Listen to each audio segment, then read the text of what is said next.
So the first thing I wanted to ask, I'm going to try to mix it up, have some new topics, right? You heard my spiel from this morning. You don't want to hear that again, right?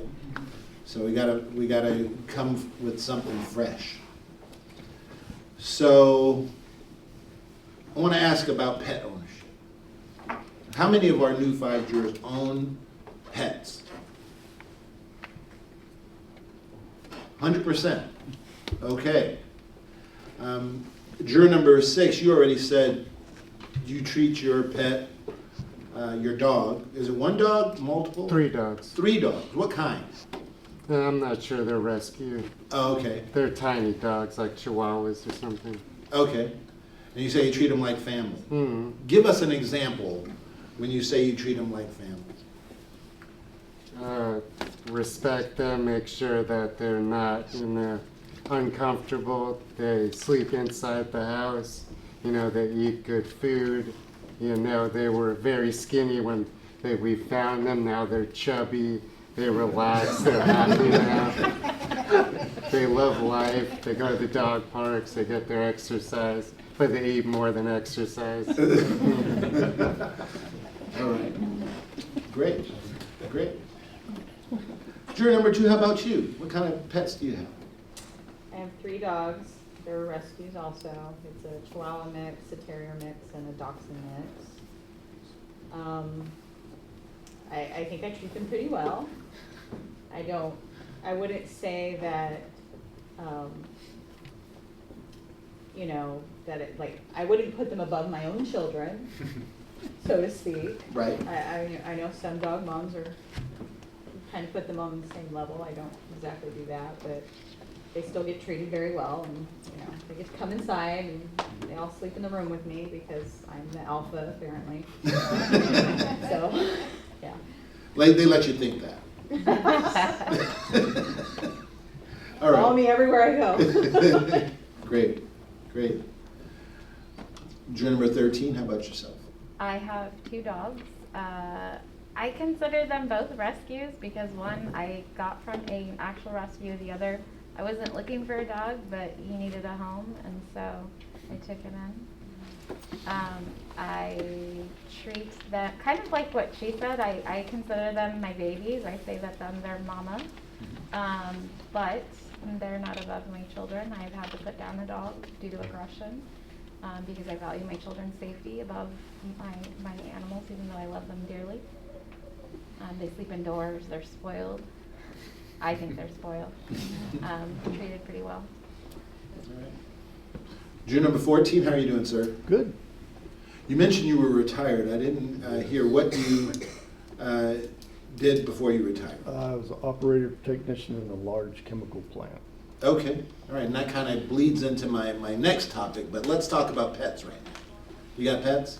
1 dog, 3 cats. 1 dog and 3 cats. Do they get along? Most of the time. What kind of dog do you have? It's a pug. A pug. Yeah. I have a pug. They're evil geniuses. So, love you dogs? Yep. Great. Juror number 21, how about yourself? It's not my dog, it's my brother's dog, but we live together, so he's like my dog. It's like your, Yeah, he was a rescue. He died a few years ago. what kind? We think maybe part lab, maybe it could be anything. All right, great. So, in this case, we're not talking about dogs or cats, we're talking about chickens.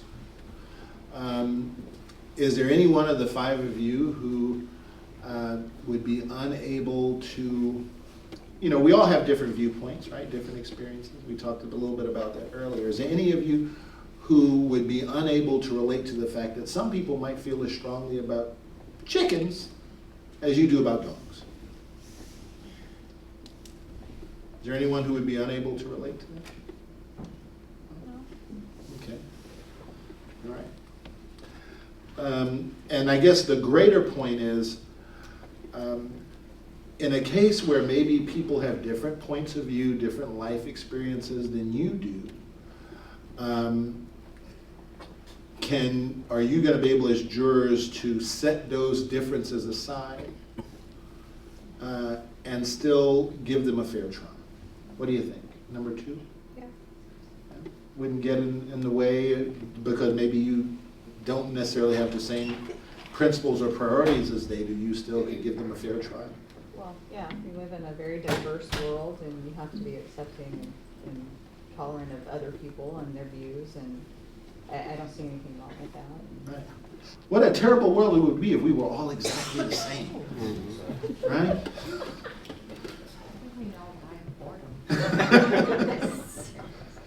Juror number 6, what do you think about this?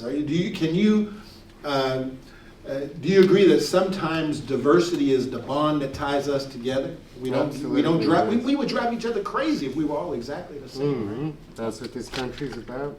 Yeah. Okay. How about you, juror number 13? Oh, I have lots of thoughts. I'm such a talker. I'll try and restrain myself. Well, I think I didn't ask you to. Give it to me. How much do you really want to know? I think for me, that's something that I've been a drug and alcohol counselor for 14 years. Even though I'm not in recovery from drug addiction, I have been able to understand the disease and the lived experiences of people who have committed crimes, lost their children with CPS, or a number of different things, and be able to align them and support them with recovery and treatment. And so I constantly, on a daily, work with people who have different beliefs, religious beliefs, whatever it may be. So I strive to embrace difference and learn about it and approach things from a place of curiosity or understanding. However, I recognize that people, and it is in human nature that sometimes we fear difference, and so that may be some of what gets in the way of wanting to explore different beliefs than our own. So in your profession, you can't necessarily judge people by your own standards. You have to figure out more what's going on with them. Yeah. Right? Mm-hmm. Okay. All right. How about you, juror number 14? Do you feel comfortable dealing with a case there where maybe someone has philosophical differences that are, philosophies that are different from yours, or maybe even adverse to yours? Could you still give them a fair trial? Absolutely. That's what our system's all about, right? How about you, juror number 21? I think diversity is important. I don't think we would get too far if everyone thought exactly the same ideas. Right. I'm willing to listen to everyone. Right. Or else how do you know that yours are the right ones unless you've tested them against other people? Right. And we've all heard this phrase, there's no right answer. I think I might have said it earlier when we started talking about voir dire.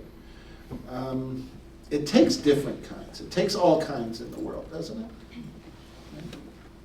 And I think you also were asked in Mr. Shung's questioning about the fact that you work amongst law enforcement, right? But you'd agree that not every single person you work with is the same, No. right? No. And they're all not equally honest or competent, No. right? Usually, everyone's a different character. Right, right. But you still give them all a fair shake. Yeah, I have to listen to everyone, and I have to make sure that I'm equally weighing everyone's opinion. Because it occurs to me, because it sounds like I was inferring that you're the person who decides if the time cards are accurate or. Yeah, I get all of their time cards, and then someone will say, oh, I worked overtime. Right. How do I know that? So you're kind of in that narrow circle. You're kind of like the judge. In certain situations. Right. So, and you don't decide, well, I like this person. This person always smiles at me when they walk in, so we'll bump his time up. But the person who's kind of growls in the morning will knock his time down. You don't do it that way. No, I couldn't. Okay. All right. You try to treat everybody the same, even if you have maybe some personal differences with them. It's important, right? Yeah. Yeah. So, is there anyone who, despite whatever disagreements you might have with our two defendants here, would feel like, you know what, those people are weird,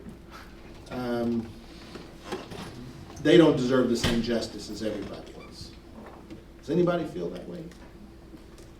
And I mean, flip that on its head. Will you fight to express your points of view in their case just as strongly as you would in any other case? Yeah? All right, thank you. All right, thank you, Ms. Lowe.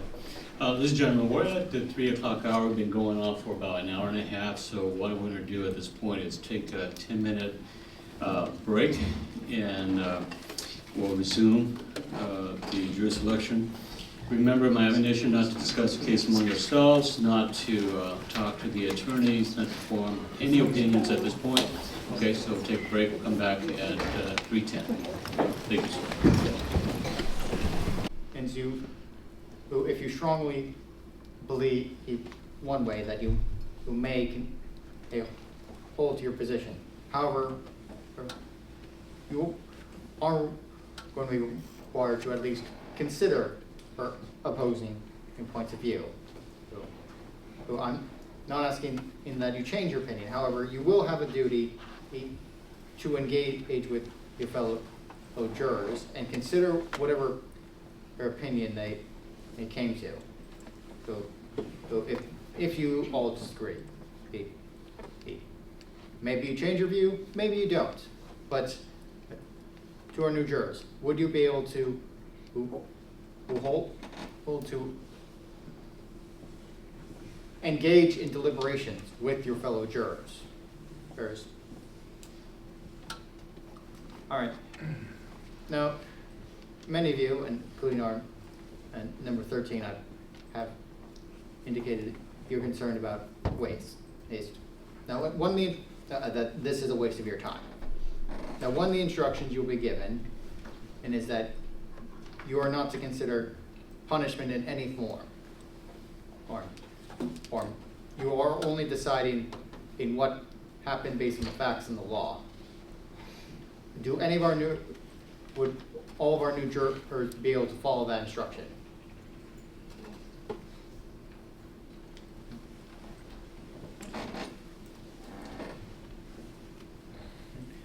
Thank you. No further questions at this Thanks, time. Mr. Elwood. Counsel, pass the process to the new jurors. The defense are entitled to 10 peremptory challenges that they can exercise jointly. Okay, so they will do joint exercise for the first 10, and after that, each of them is entitled to an additional 5. So potentially they could have 20, and the people can have 20 as well. All right? And they may or may not exercise all 20, but they have the right to do what they wish at this point. All right, at this point, the people may go first. Mr. Atwell and Mr. Cope. The people pass, Your Honor. Okay.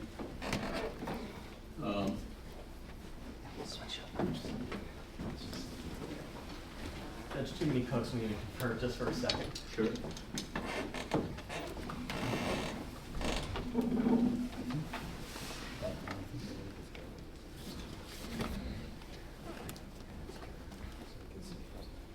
And just so we're clear, peremptory challenges are only to the first 12.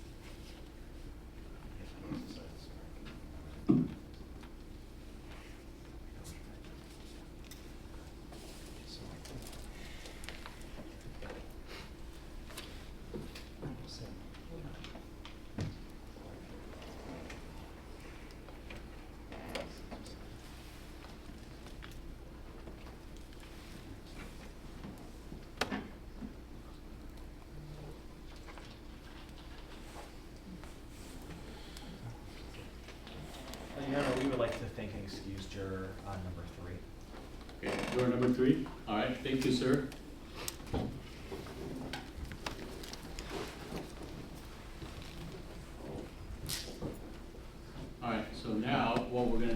gonna have juror number 13.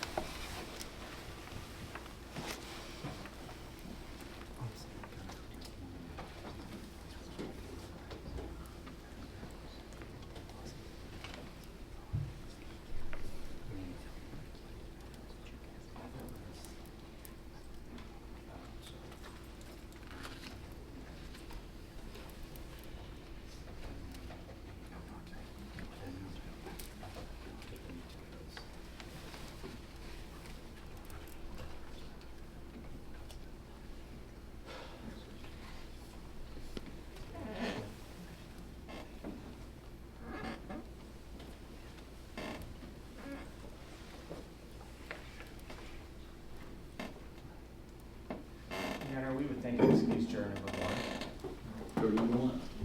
Okay, thank you, sir. And excuse juror number 9. Juror number 9.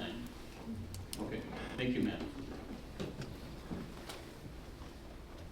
And juror 16, would you take seat number 9?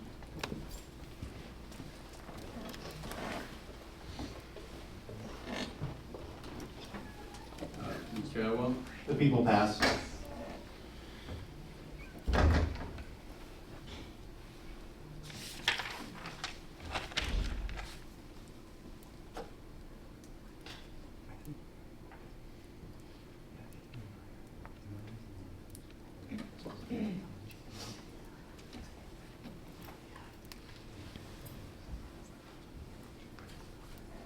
Your Honor, we'd like to thank and excuse juror number 9.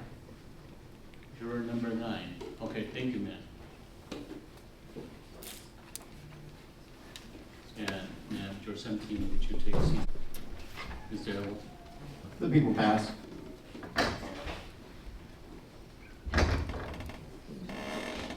Your Honor, we'll thank and excuse juror number 8. Juror number 8. Okay, thank you, ma'am. And sir, go ahead, seat number 8.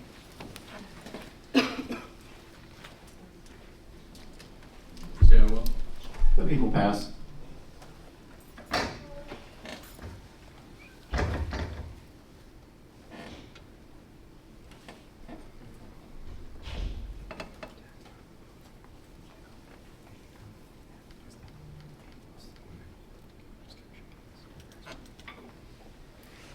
Your Honor, we'll thank and excuse juror number 8. Juror number 8. Okay, thank you, sir. Your Honor, people on the motion. Okay, all right. Okay, 1 second. Yeah, don't leave it. Okay, why don't you take seat number, come back to number.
Your Honor, we would thank and excuse juror number 11. Okay, juror 11, okay, thank you, ma'am. Sorry, number 11, I think, is the gentleman next to you. Here's 10. Oh, I'm sorry. General Stan? Please, go ahead. I'm sorry. We'll thank and excuse juror number 11. Yes, ma'am. Jury 11, okay. I can leave. Quick. Yeah, quick before they change their mind. I know. How'd it go? Okay. The people pass. All right, thank you.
Your Honor, we'll thank and excuse juror number 10. Juror number 10? People on the motion. People on the motion. Okay, all right, not yet.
Your Honor, we would thank and excuse juror number 12.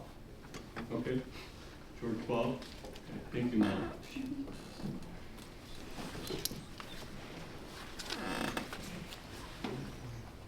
All right, at this point, the clerk will call an additional 9 jurors.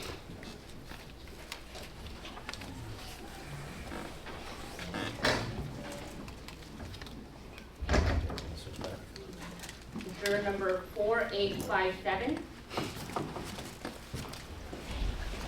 Number 12, please. And thank you for your patience. Thank you for being here. Any of the questions, points that we've been talking about this morning, all afternoon, any of them apply to any of you that would cause you any concern about being fair and open-minded, being unbiased? Yes, ma'am. Juror 15? I had a cousin who worked for Buster Farm. Okay. He was fired Okay. during COVID. Mm-hmm. So, How did, yeah, close cousin of yours? yes. Okay, how did you feel about that? Given the circumstances of why he was fired, very fair. You think it was a fair termination? And because of that, do you have some ill will perhaps toward Foster Farms? Okay. I don't want to put words in your mouth, but would you be able to be fair and open if you were selected as a juror? Be fair to both sides, understand that Foster Farms is an alleged victim in this case? You could be, okay. So there was some, perception of unfairness, but you can set that aside and judge this case based on the facts of this case? Okay, thank you. Anybody else? Have any, yes ma'am, juror, 8920. I don't think, for one, I know you guys mentioned the video, once the video, I feel like that's flat and dry. Two, most of the times, I would be pretty much biased after the foster parents. Mm. I'm an insurance agent. You are what, I'm sorry? I'm an insurance agent. Okay. I have clients, close clients, my regulars, who couldn't pay premiums because they lost their job to foster parents. Okay. And during COVID times, on top of that, there's a lot of situations or stories that occurred from foster parents that I feel like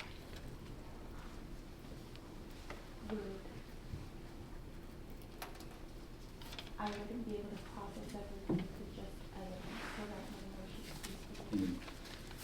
Yeah, and when you said that, it sounds to me that you have very strong feelings about those issues. Correct. Okay, and you wouldn't be able to set those feelings aside. Correct. Gotcha. Well, I appreciate your honesty. I'm going to go ahead and excuse you.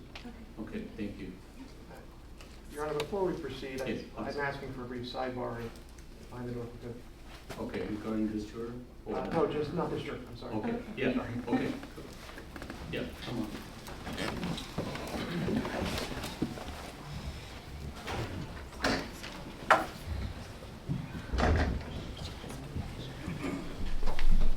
We're doing that, and so I want you to understand, please bear with us as we're doing that. Secondly, what I'm gonna do is there's the issue that's come up, so what I'm gonna do is I'm gonna ask all of you who are in the box, remember you where you're seated, and also prospective jurors in the audience, if you would. I'm gonna ask all of you to step out for a minute, probably no more than 5 minutes, and then we'll bring you back. There's a matter I need to address with the attorneys, as well as those who are here who are spectators. Please don't leave, you may stay in the courtroom, and there's some matters we need to discuss. Okay, thank you. The court's very concerned about, and I want to bring it to your attention, make sure it doesn't happen again. If it happens again, the court hears word that it's happened again, whoever's involved will be excluded from the courtroom. And the issue is, I understand there's some discussions going on in the background within earshot of some prospective jurors about the nature of this case, about the stalker that may be involved in this case, or about the defendants in this case, or the nature of this case. I want to make sure that the jury we are being selected now is not in any way influenced, tainted by any statements that's made outside of court. That's not when court's not in session. We're in session, but not while it's on the record. Anybody have a question about that? Am I making myself clear? All right, so if you are going to be in court while we're selecting jury, now even after we have the jury, you're going to have some discussion. You're going to have to take it outside of the courtroom. There'll be no discussion inside the courtroom. Okay. Counsel, anything else? Not from the people. Okay. Very good, thank you. All right. Go ahead. You can go and bring the jury back.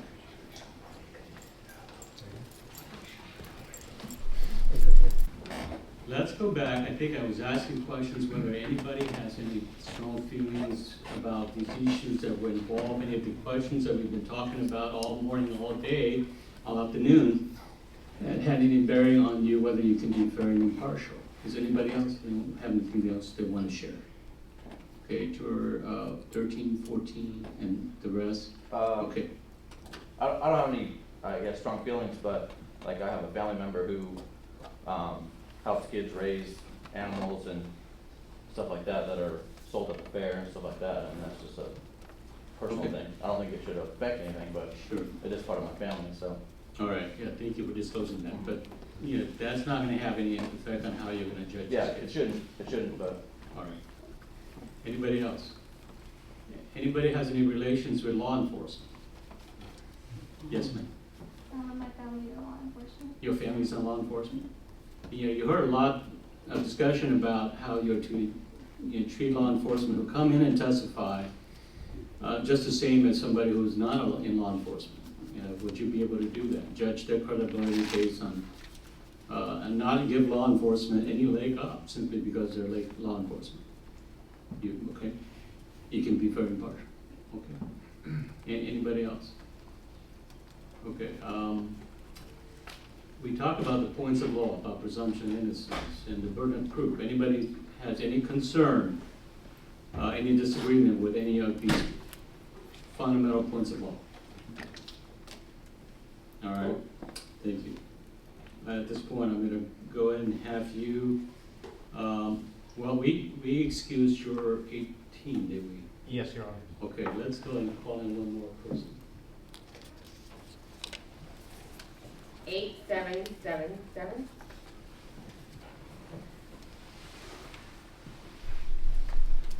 Good afternoon, sir. Anything that we've been talking about that you think might have an impact on how you would judge this case? Okay, no relation with State Farm, I mean Foster Farms? It's been a long time. All right. Okay.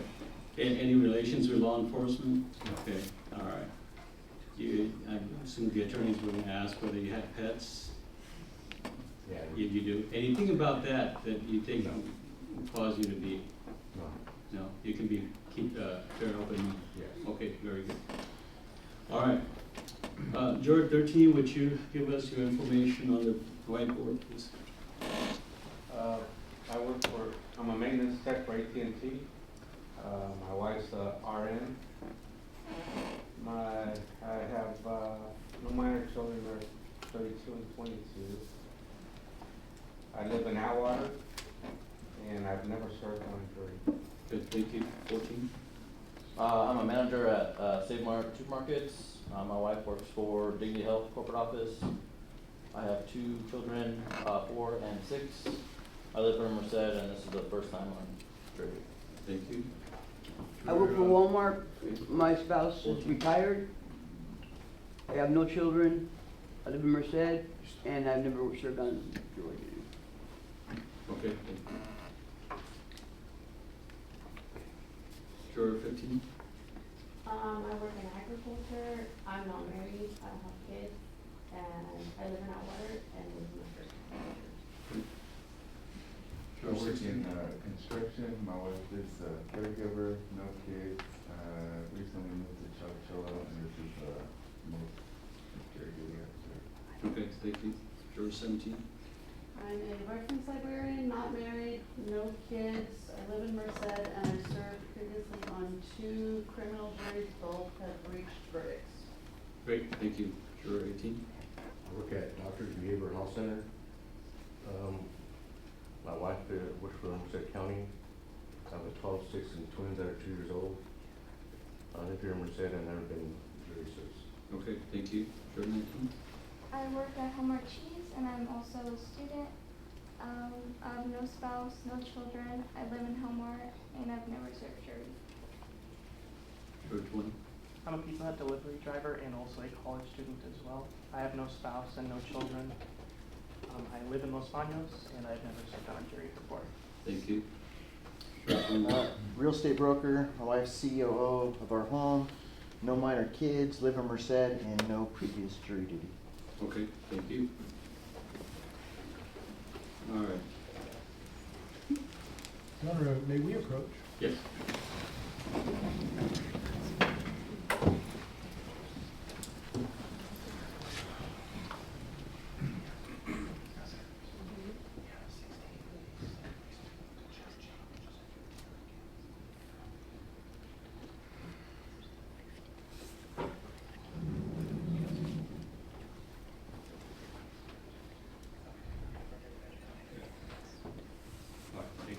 Juror 16, did you say you just moved to Choctaw?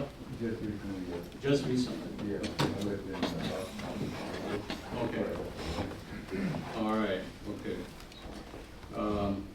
Yeah, I had missed that, the attorneys caught that.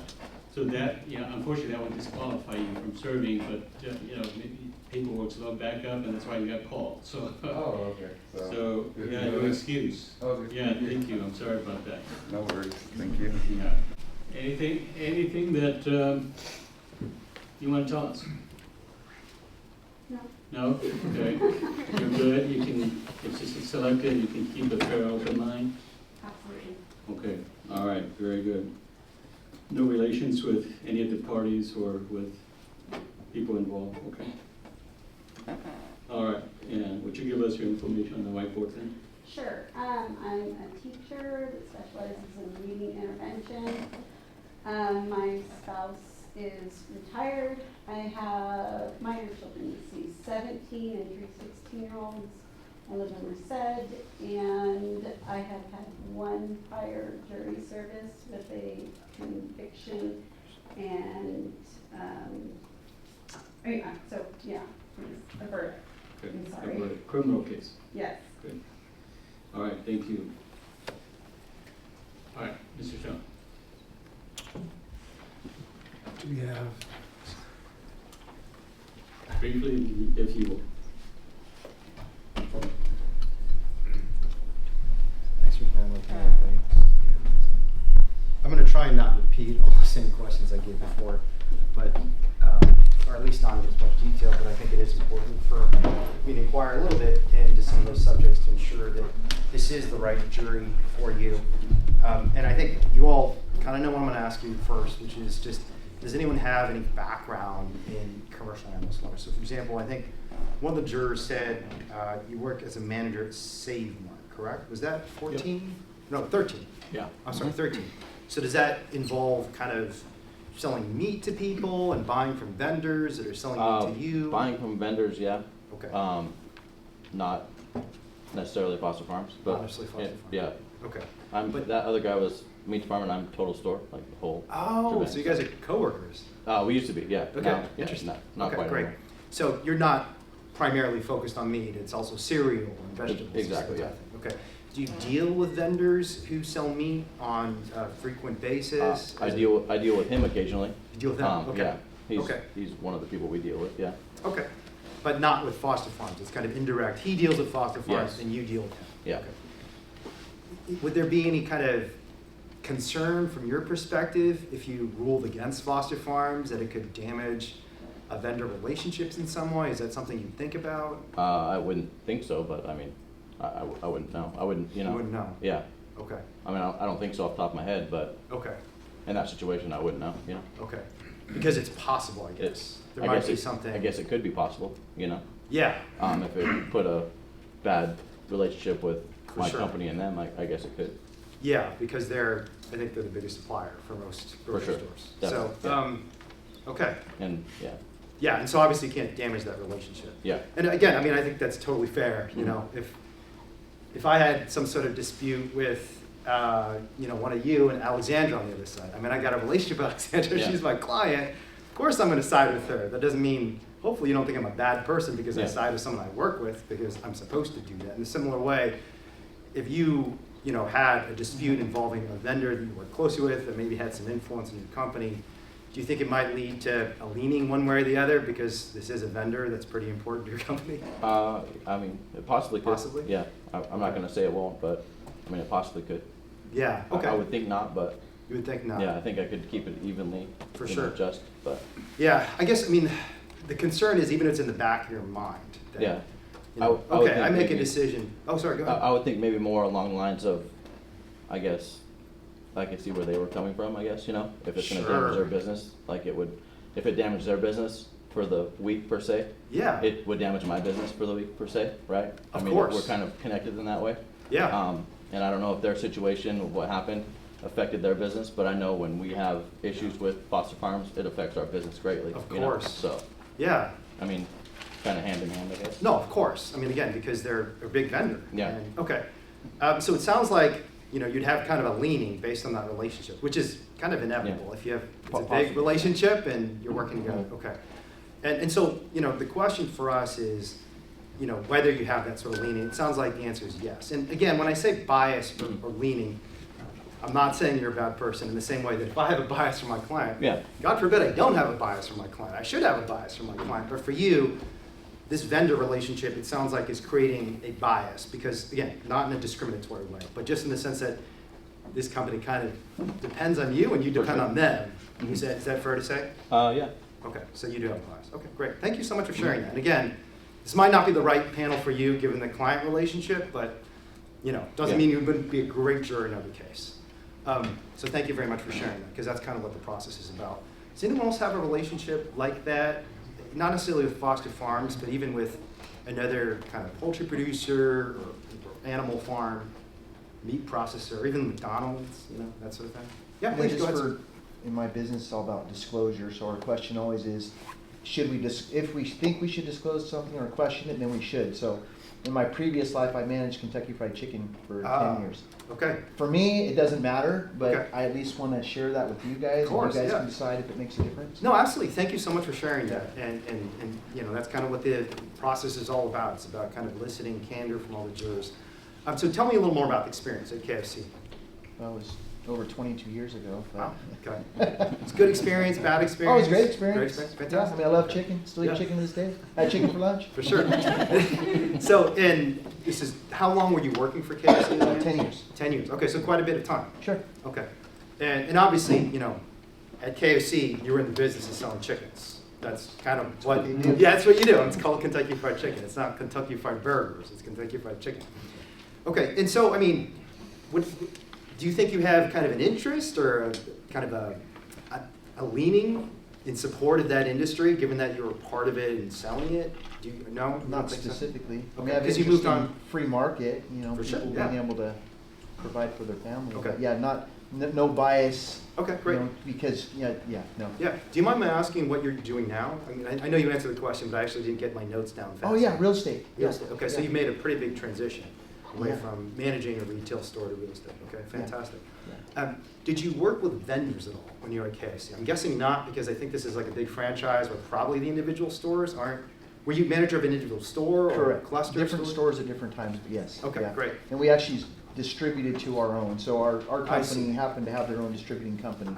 Okay. So we bought from ourselves, basically. Okay, so there's not a vendor like Foster Farms you're dealing with. Not It's that just- I dealt with Okay, personally, so no. it's all just kind of KFC. Yes. Great.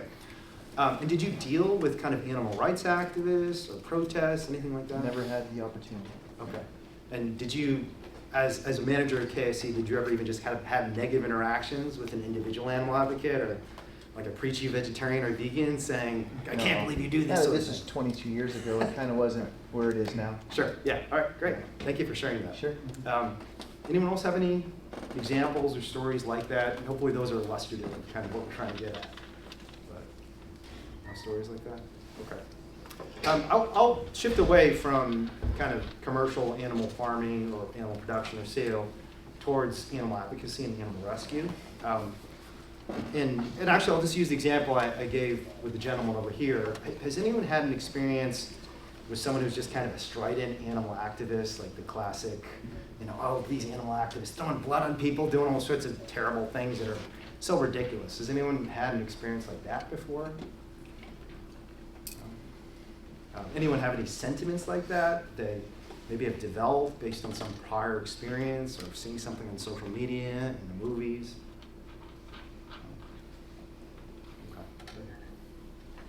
I'll probably just dive a little bit into kind of individual juror kind of backgrounds, if that's okay. Juror 15, what are kind of the experiences you had with animals, if any?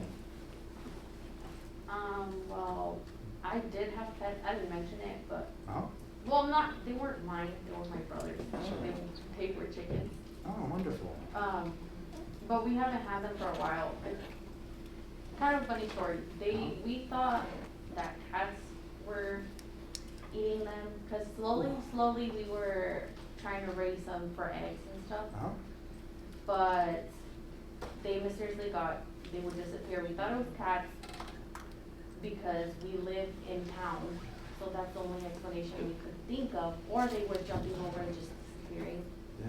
But it turns out it was a fox. So yeah, and after that we just had like 2 left over. We just gave them away to one of my aunts that raises chickens. Okay, great. So, but these weren't commercial animals. These No. were just kind of basically like pets, basically. Yeah. Something like that. Okay, great. Thanks for sharing. Juror 16, any experiences you'd like to share either with animals or animal farming or working at KFC, that sort of thing, managing a store? No? No, I don't. I mean, I have a cat and a dog. Okay, yeah. That's, Yeah, well, good for you. It's a great experience. I'm in the same boat. It's a blessing to us all. You're 17, do you have anything you'd like to share in that regard? No, I've had pets, so living currently. Okay, great, thank you so much. And 18?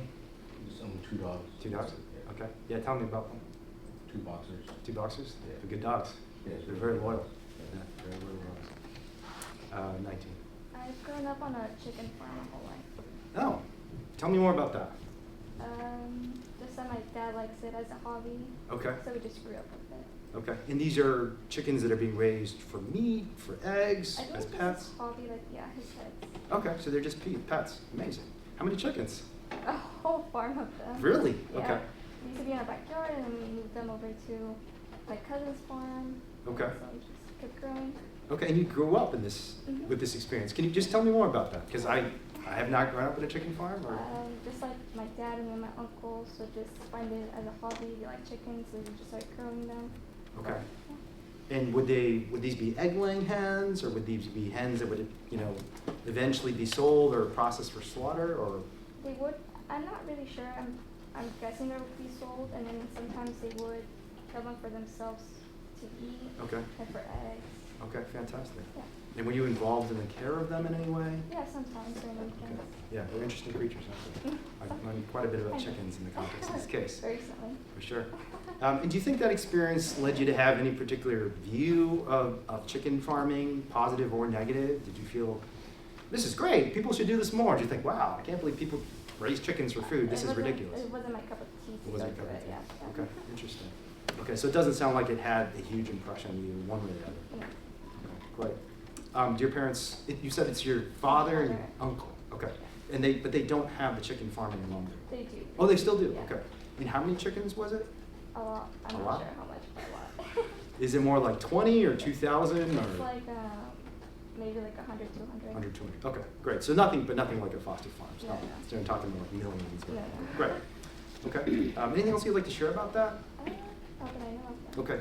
Is there anything about that experience that you think in kind of a case involving a chicken farm and an animal advocate might lead you to have a leaning one way or the other?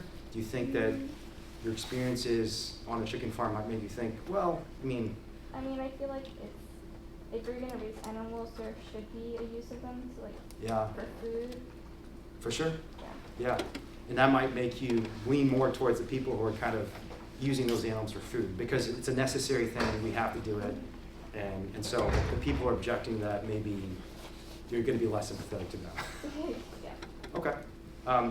So again, the term I'm going to use again is bias, but I don't mean this, and I'm sorry to repeat this, but I just think people have a very intense emotional reaction anytime you say, you're biased, I know I do, and I'm a lawyer who does these sorts of voir dire, discussions of people. So I guess the question for me is, given that you were on a chicken farm, and how long was this, basically your entire life? Yeah, even before my life. Oh, Yeah. okay. Given that you were raised and personally involved in chicken farming, given what you said about, the fact that you're sympathetic to people who raise chickens for food because it's necessary to do so, in a dispute between folks who are doing exactly that, like your father, your uncle raising chickens for food, and folks who might have some criticisms, would it be fair to say you have a prejudgment or bias, maybe, for the people? Yeah, okay, you would. For folks who are, like your family. And again, no judgment, it's your family. If you didn't have a bias for your family, I'd say, I won't even say. But we should have a bias for our family members. So, okay, thank you for sharing that. That was very helpful, and I'm glad we listened, because this might not be the right case for you if your family's involved in chicken farming, you're raised in one, but I'm grateful to you for sharing for that. Do you want to go ahead and share, sir? I've had 3 cats in my life, and I recently just lost my last one a few weeks ago. Oh my God, I'm sorry. But otherwise, other interactions. Yeah, I'm really sorry about that. Okay. Do you feel okay to serve, notwithstanding the fact that you had a loss in your family? It's fine? Okay. Okay, so it's not going to affect your ability to just, I know it's hard to be present when you're grieving. Yeah. Okay, well, I'm very sorry for your loss. I'll go to the back. Ma'am, I think 14? Yep. Do you want to share any experiences you had with animals similar to these? No, Nothing? don't have none. No animals in your life? Nope. Okay, great. And sir, do you want to share real quick? I have 2 dogs and 2 little kids, so. Okay, I cool. like animals, yeah. One's a husky, one's a Australian shepherd. It sounded like you're almost making them equivalent. Yeah, they're pretty Two close. do- Yeah, they're two pretty dogs close. and 2 kids, and it's Yeah. just it sounds like a very fun household. Yeah. Any other experiences with animals other than dogs, like chickens, farm animals, nothing like that? I mean, we had chickens growing up just Okay. for eggs and Okay, that. great. We lived in Mariposa, so. Okay, yeah, tell me more about that. What was that like, and what did that entail? I was young. I just remember it was one of my chores I had to do every day, go look for eggs. And then a mountain lion ate them all, so that was it. So that was it after chickens, so. Okay, great, thank you. Okay, I guess I do want to ask you about the same hardship or waste of time question, just because it's come up so many times. To me, these are kind of merged, because again, the main reason I'm asking about hardship, or whether you think this is a waste of time, isn't because hardship has already been addressed by this court, and a waste of time is not grounds for you not to serve as a juror, unfortunately, and for those of you who think it's a waste of time.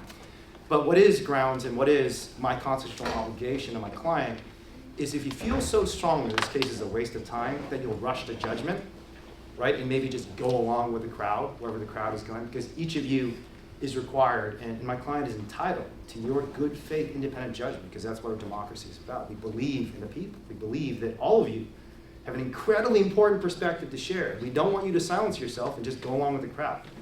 So, does anyone have any hardship right now, or feel so strongly this case is a waste of time? You're thinking to yourself, oh my God, like, let's just get this done with.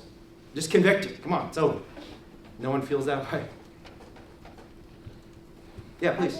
I don't think it's a waste of time. It's just that I go to college and Sure. I work, and I might not be the main provider in my family, but I am a provider. Understood. Yeah. So, and that pressure might lead you to kind of just go along with the crowd and just try and get it done with instead of deliberating. Okay.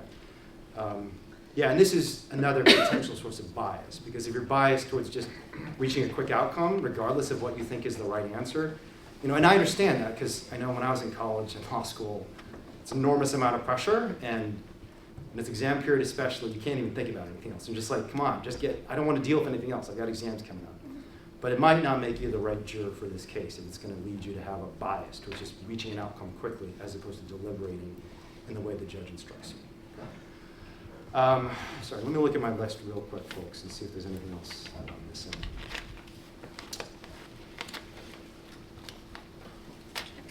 Okay, just two very quick things, and I think you probably heard this again, so I apologize for repeating this, but some of the elements of this case, the case of petty theft, include one, that the defendant took possession of property owned by someone else. Second, the defendant took the property. When the defendant took the property, she intended to deprive the owner of it permanently or remove it from the owner's possession for so extended a period of time that the owner would be deprived of a major portion of the value or enjoyment of the property. And another element of this case, that the state has a burden to prove beyond a reasonable doubt, is that property taken must have some intrinsic value, however slight. So, in the question I'll repeat to all you is, and I get it if you feel this way, because I've been a victim of crime myself. I've had my car broken into so many times. It's kind of getting ridiculous at this point. But there are a lot of people who would instinctively just look at a video or a fact pattern and say, you took something, and leave it at that. And so my question for you is, do you think all of you can listen to the instruction that the property taken must have some value? And the state has a burden to prove beyond a reasonable doubt. And that if you have a reasonable doubt on all the elements, including value, you'll reach a verdict of not guilty. Is that something you feel comfortable doing? Even if there's a video showing, for example, someone taking something? Okay, yes? Does anyone not feel that way? Raise your hand. And I'd understand it, because, especially if you've been a victim of crime yourself, it's understandable. Please, go ahead, sir. I mean, I guess in my occupation of being a store manager and dealing with theft every day in, day out, I mean, seeing it firsthand on camera is pretty difficult. I mean, yeah, for us it's okay. Yeah, I think this is probably not the right jury for you for a number of reasons. Yeah, I mean, given your relationship with foster funds. Yeah. Anyone else have anything to share like that? Please, I'm in the same area that he's in. I work for Walmart, and we all know about Walmart gets ripped off like crazy. Yeah, and okay. we're allowed to, we can't do anything about it. Okay, so basically you're in the same boat in the sense that even if you got an instruction that... And I saw a video, and if I you saw a video of taking someone something, taking something, even if the instruction is it has to be of some intrinsic value, you would say, hey, you just can't do that. And I'm going to Okay. Thank you for sharing that. Yeah. Anyone else have anything to share in that regard, in that instruction? Okay. And again, the reason this is so important isn't just because the state has a burden to prove beyond a reasonable doubt that the property has some value, because that burden is extraordinarily high. And a lot of people just instinctively will see something on video and say like, oh, my intuition is that person did something wrong, so I'm gonna, and again, we all make quick judgments. That's kind of the way the world works on social media. But a courtroom is not Twitter. We need you to spend the time to think carefully, listen to all the testimony, and reach a conclusion that the state proved something beyond a reasonable doubt, which is the highest standard. Again, it's higher than preponderance of the evidence, not even more likely than not. It's higher than clear and convincing evidence. So it's higher than the standard the state needs to prove to take your children away. And the state can take your children away if they can show clear and convincing evidence that you're mistreating them. For a criminal case, right, the standard is extraordinarily high. So if you have that sort of bias or leaning, it's important for you to disclose that. So juror number 14, is it fair to say you have a bias maybe against people, especially on video, who are accused of committing a crime of theft? No. You don't have a bias? Not really, no. Okay. I mean, yeah, we can't really see anything anyway. That's all there is to it. We don't do anything about it, but we know it's happening. It is happening. And I don't know. What do you do about it? You just Yeah. ignore it. So no, I guess not. No, I don't have any bias about it. Okay.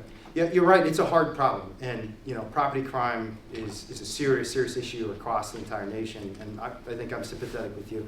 So can you just tell me a little more about your feelings about kind of property crime? Because you said previously you were sympathetic with a retail manager, of course, dealing with theft all the time, and someone's accused of theft. It's understandable that you're going to say like, yeah, I'm on the side of the people who are stopping the people accused of theft and not the people accused of theft, because people are stealing from me all the time. Is that the sort of pre-existing sentiment you have as well towards people accused of theft? Well, yeah. I mean, yes. Okay. Yeah, you would have to. I mean, personally, I see it every day. I mean, they show us videos about, let's keep an eye on this person, keep an eye on that person. Why are we keeping an eye on these people if we can't do nothing about it? Sure, Yeah. So that's the way I feel about it. So and when you say keep an eye on this person, you mean basically people stealing things. You're concerned about right. that. Yeah, again, I understand that. And it's a totally relatable concern for anyone who's had anything stolen from them, which honestly at this point is probably most of us. But it sounds like you have particularly strong feelings about this. Yeah, I guess I do. Okay. So again, I guess my question is would it be fair to say that you have a prejudgment about kind of a situation where someone's accused of theft, where you're going to be inclined, based on your experiences and your concern about theft, to maybe lean in the other direction, away from them, and say, you know what, there's a video, you're accused of theft, I'm coming to this case already saying, I'm not happy with you. Is that fair? I have to. You have that I have to bias? agree with that, yes. Okay, so you do have that, again, Yeah, bias. Great. Thank you very much. Mr. Strong, would you wrap it up? Okay. I think I have no further questions. Yes, thank you. Mr. Love, thank you. Thank you, Your Honor.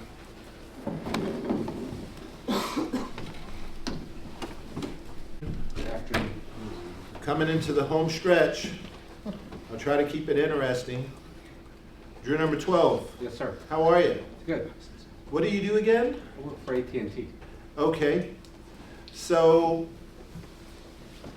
how do you feel about being a juror? This is a very, very unusual case, don't you think? Yes, it is.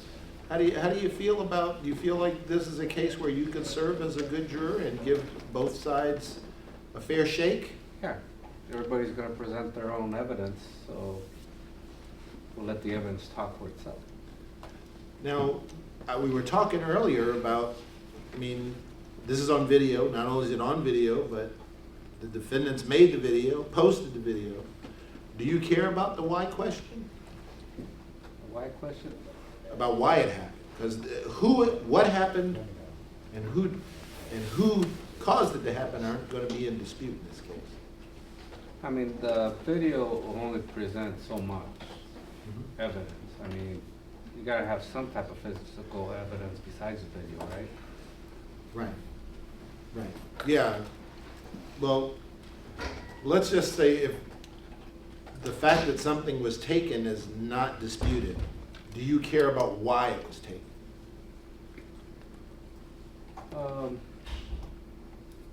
Yes, I guess I would take that into consideration. Why did they take it? What was, their mindset at the time? Sure. Okay, well, thank you. And how do you feel about the fact that this is a case where the two defendants are activists? Some might even say they're maybe engaging in protest. When you hear the terms activists and protesters, do you have like immediate negative response to those terms? No, everybody has their right to, you know, protest whatever they want. Okay. I don't judge them on that. Okay. As a matter of fact, some people might say the people who founded our country were activists and protesters, right? Yeah. All right. So, all right. So you can hang in here with us and be a fair juror for both sides. Sure can. Good. Good. Good. Thank you. Juror number 13. I think you've already. I'm not going to, go over stuff that has already been established, but I think you're pretty clear based on the questioning and the answers that this is probably not a case where you would be a good juror. Probably not, yeah. Same for you, juror number 14? All right. All right, great. Thank you, though. Thank you for giving honest answers. I'm trying to keep things moving, okay? How you doing, juror number 15? All right. Good. Now, you disclosed that you're kind of upset because it was a cousin Yes.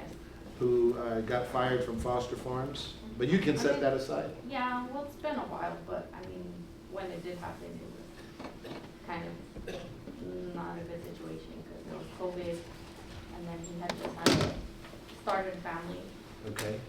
but I think set it aside. You can set aside. So there's not some part of you just, No, your there's- little inner voice saying, good, get them, get foster farms.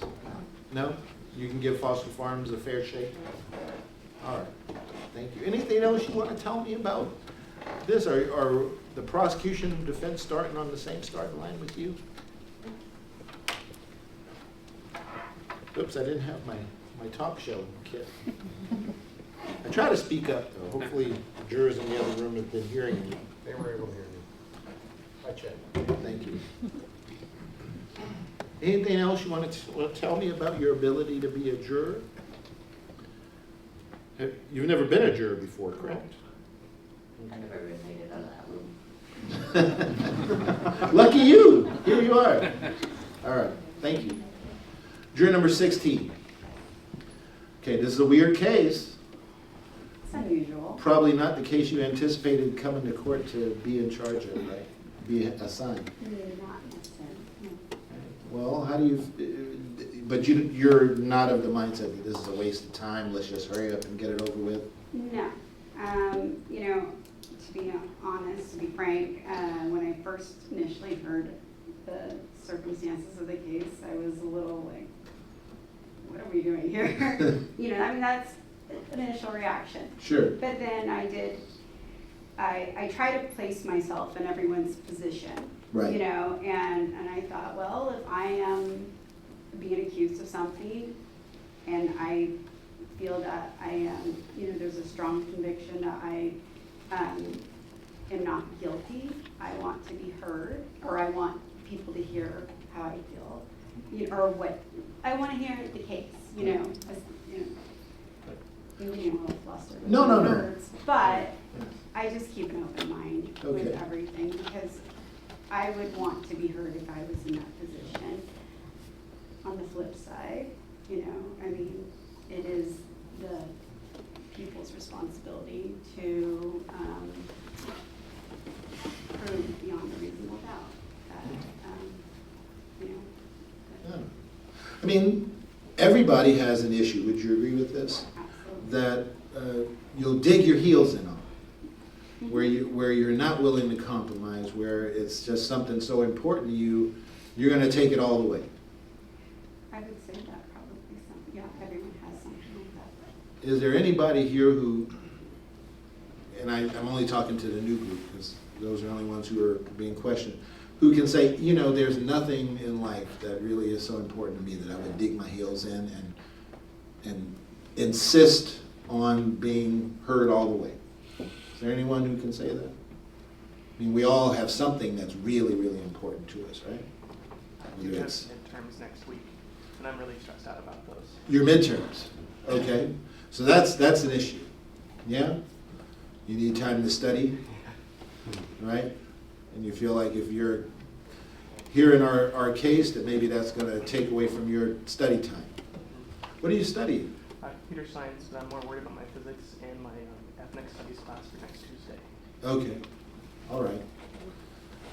Well, let me just ask you the main question. Is that going to take away from your ability to be undistracted and to, because we've given you an estimate of how long this case is gonna take, and you already are probably getting an idea like, maybe it's gonna be longer than that. Are you gonna be concerned if it gets towards the 14th, the 15th, the 16th? Yes, absolutely. Then maybe you're gonna be prejudiced in your academics? Possibly, yes. All right, thank you, sir, appreciate that. Appreciate that. And thanks for speaking out. Yeah, I appreciate it. Juror number 17. You also probably didn't expect this type of case when you reported for jury duty. Or do you have any issue with this? I mean, it's a petty theft case. We're talking about 2 chickens. We're talking about people who are activists and we're talking about a case that might take a while. How do you feel about just being drawn into this? It's the nature of the beast. I've sat through the process, not only today, but multiple times, or a couple of times before. I don't want to see it through. Are you interested in the why question also? Yes. You want to figure this out. This is a puzzle, and are you one of those people who just can't leave a jigsaw puzzle unsolved? You got to figure it out. Yeah, I'm a reference librarian, so I help college students with their research, and sometimes it's the why question that they're trying to ask, but they don't ask the right question, so you have to lead them down the path, and eventually it's the light bulb moment and they get it. Okay. And are both sides starting on the same ground as far as you're concerned? Yes. All right, thank you, ma'am. Council, we're at the 4:30 hour. I want to chat with council a little bit about scheduling the gentlemen and see where we are and what we need to do next. So if you would be patient with us, sidebar.